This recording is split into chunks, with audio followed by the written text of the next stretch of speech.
दोस्तों, आज महाशिवरात्रि का महापर्व है। आज के दिन सभी भक्त जो शिवरात्रि का व्रत रख रहे हैं अथवा नहीं भी रख रहे हैं, उन्हें महाशिवरात्रि व्रत कथा को अवश्य सुनना चाहिए। कहा जाता है, एक बार माता पार्वती ने भगवान शिव शंकर से पूछा कि आपकी कृपा पाने के लिए कौन सा सबसे सरल व्रत और पूजा है। तब भगवान भोलेनाथ ने माता पार्वती को शिवरात्रि व्रत की महिमा, व्रत और पूजा विधि बताई। उसके साथ ही उन्होंने महाशिवरात्रि व्रत की कथा भी सुनाई। इसलिए इस व्रत के कथा सुनने मात्र से अपार पुण्य की प्राप्ति होती है। इसलिए आइए आपको महाशिवरात्रि व्रत कथा का श्रवण करवाते हैं। दोस्तों, कथा को आगे सुने उससे पहले कमेंट में हर हर महादेव जरूर लिखें। आपकी सारी मनोकामना आज के दिन जरूर पूरी होगी। आइए आप कथा प्रारंभ करते हैं।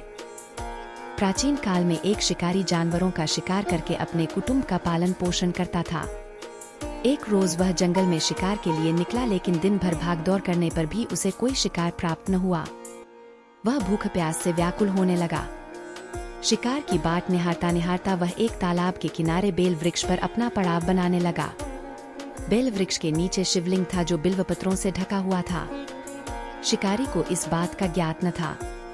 पड़ाव बनाते बनाते उसने जो टहनियां तोड़ी वे संयोग से शिवलिंग पर जा गिरी। शिकार की राह देखता देखता वह बिल्व पेड़ से पत्ते तोड़ तोड़ कर शिवलिंग पर अर्पित करता गया।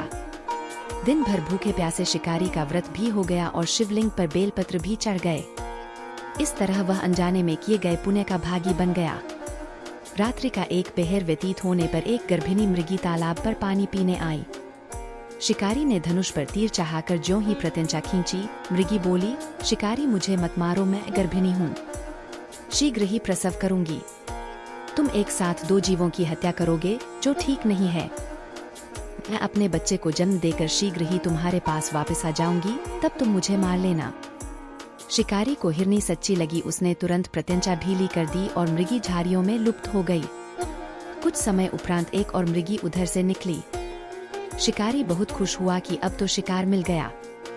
समीप आने पर उसने धनुष पर बाण चढ़ाया। मृगी ने विनम्रतापूर्वक निवेदन किया, हे शिकारी, मैं थोड़ी देर पहले ही ऋतु से निवृत्त हुई हूँ, कामातुर विरहिणी हूँ, अपने प्रिय की खोज में भटक रही हूँ। मैं अपने पति से मिलकर शीघ्र ही तुम्हारे पास आ जाऊंगी। शिकारी ने उसे भी जाने दिया। 2 बार अपने शिकार को उसने स्वयं खो दिया। उसका माथा ठनका।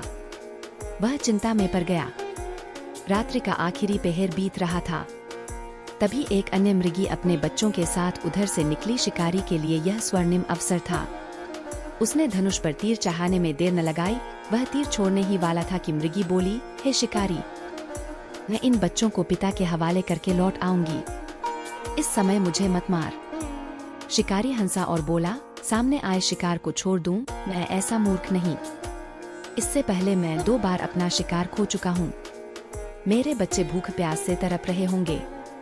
उत्तर में मृगी ने फिर कहा, जैसे तुम्हें अपने बच्चों की ममता सता रही है, ठीक वैसे ही मुझे भी अपने बच्चों की चिंता है। इसलिए सिर्फ बच्चों के नाम पर मैं थोड़ी देर के लिए जीवनदान मांग रही हूँ। हे शिकारी, मेरा विश्वास कर, मैं इन्हें इनके पिता के पास छोड़कर तुरंत लौटने की प्रतिज्ञा करती हूँ। मृगी का दीन स्वर सुनकर शिकारी को उस पर दया आ गई। उसने उस मृगी को भी जाने दिया। शिकार के अभाव में बेल वृक्ष पर बैठा शिकारी बेलपत्र तोड़ तोड़ कर नीचे फेंकता जा रहा था। पौ फटने को हुई तो एक हष्टपुष्ट मृग उसी रास्ते पर आया। शिकारी ने सोच लिया कि इसका शिकार वह अवश्य करेगा। शिकारी की तनी प्रत्यंचा देखकर मृग विनीत स्वर में बोला, हे शिकारी भाई, यदि तुमने मुझसे पूर्व आने वाली 3 मृगियों तथा छोटे छोटे बच्चों को मार डाला है, तो मुझे भी मारने में विलंब न करो, ताकि उनके वियोग में मुझे एक क्षण भी दुहक न सहना पड़े। मैं उन मृगियों का पति हूँ। यदि तुमने उन्हें जीवनदान दिया है, तो मुझे भी कुछ क्षण जीवनदान देने की कृपा करो। मैं उनसे मिलकर तुम्हारे सामने उपस्थित हो जाऊंगा। मृग की बात सुनते ही शिकारी के सामने पूरी रात का घटनाचक्र घूम गया।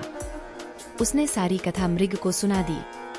तब मृग ने कहा, मेरी तीनों पत्नियां जिस प्रकार प्रतिज्ञाबद्ध होकर गई हैं, मेरी मृत्यु से अपने धर्म का पालन नहीं कर पाएंगी। आठ जैसे तुमने उन्हें विश्वास पात्र मानकर छोड़ा है, वैसे ही मुझे भी जाने दो। मैं उन सबके साथ तुम्हारे सामने शीघ्र ही उपस्थित होता हूँ। उपवास, रात्रि जागरण तथा शिवलिंग पर बेलपत्र चढ़ाने से शिकारी का हिंसक हृदय निर्मल हो गया था। उसमें भगवत शक्ति का वास हो गया था। धनुष तथा बाण उसके हाथ से सहज ही छूट गए। भगवान शिव की अनुकंपा से उसका हिंसक हृदय कारुणिक भावों से भर गया। वह अपने अतीत के कर्मों को याद करके पश्चाताप की ज्वाला में जलने लगा।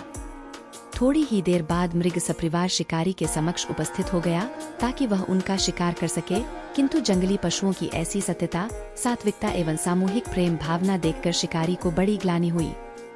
उसके नेत्रों से आंसुओं की झड़ी लग गई। उस मृग परिवार को न मारकर शिकारी ने अपने कठोर हृदय को जीव हिंसा से हटा सदा के लिए कोमल एवं दयालु बना लिया। देवलोक से समस्त देव समाज भी इस घटना को देख रहा था। घटना की परिणति होते ही देवी देवताओं ने पुष्प वर्षा की। तब शिकारी तथा मृग परिवार मोक्ष को प्राप्त हुए। दोस्तों, इस तरह महाशिवरात्रि की व्रत कथा समाप्त होती है।